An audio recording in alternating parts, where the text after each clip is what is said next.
Translation studies के तीसरे lecture में मैं आपको वेलकम कहता हूँ। आज हम वर्ड फॉर वर्ड और सेंस फॉर सेंस के बारे में ब्रीफ से डिस्कशन करेंगे।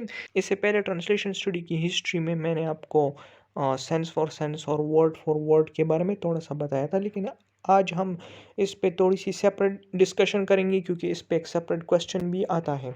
अगर हम ट्रांसलेशन की हिस्ट्री देखें तो ट्रांसलेशन की हिस्ट्री में शुरू से ही वर्ड फॉर वर्ड और सेंस फॉर सेंस डिबेट जो था वो मौजूद था।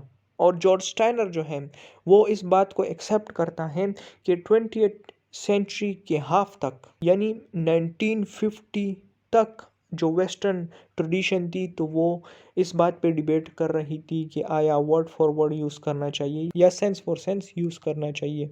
अब अगर हम इस डिबेट को ट्रेस बैक करें तो ये हमारे पास जाती है सिसेरो और सेंट जीरोम के टाइम में।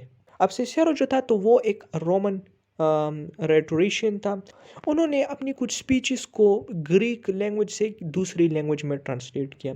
तो वो अपने पैम्फलेट डी ऑप्टिमो जेनरे ओरेटम में वो इस बात को एक्सेप्ट करता है कि उन्होंने बाज़ जगहों पे सेंस फॉर सेंस मेथड को अडॉप्ट किया। और उन्होंने सबसे पहले इस बात का इकरार किया कि उन्होंने अपनी ट्रांसलेशन में वर्ड फॉर वर्ड मेथड को यूज़ नहीं किया। तो हम कह सकते हैं कि Cicero one of the earliest scholar था जिन्होंने वर्ड फॉर वर्ड को एक्सेप्ट नहीं किया। इसके अलावा होरेस ने अपनी आर्स पोएटिका में ये बात वाज़ेह की कि अगर आप एस्थेटिकली प्लीजिंग ट्रांसलेशन चाहते हैं तो आपको sense for sense method use करना पड़ेगा। इसके अलावा सेंट जीरोम को वेस्टर्न ट्रांसलेशन स्टडीज़ में एक इम्पॉर्टेंट फिगर कंसिडर किया जाता है। तो उन्होंने बाइबल को ग्रीक लैंग्वेज से लैटिन में ट्रांसलेट किया और उन्होंने इस बात को एक्सेप्ट किया कि अपने ट्रांसलेशन के दौरान मैंने कुछ जगहों पे सेंस फॉर सेंस मेथड को यूज़ किया है।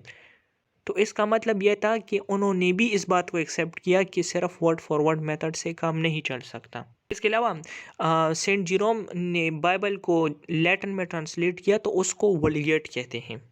इसके अलावा कुछ स्कॉलर्स जो हैं वो वर्ड फॉर वर्ड और सेंस फॉर सेंस को डिफरेंट नेम्स देते हैं। जैसे वो लोग वर्ड फॉर वर्ड को लिटरल कहते हैं और सेंस फॉर सेंस को फ्री ट्रांसलेशन कहते हैं।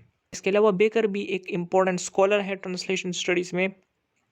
तो बेकर के मुताबिक वर्ड फॉर वर्ड मेथड हमारी ज़रूरियात पूरी नहीं कर सकता और कुछ टाइम बाद हमें रिवर्ट होना पड़ेगा सेंस फॉर सेंस मेथड की तरफ।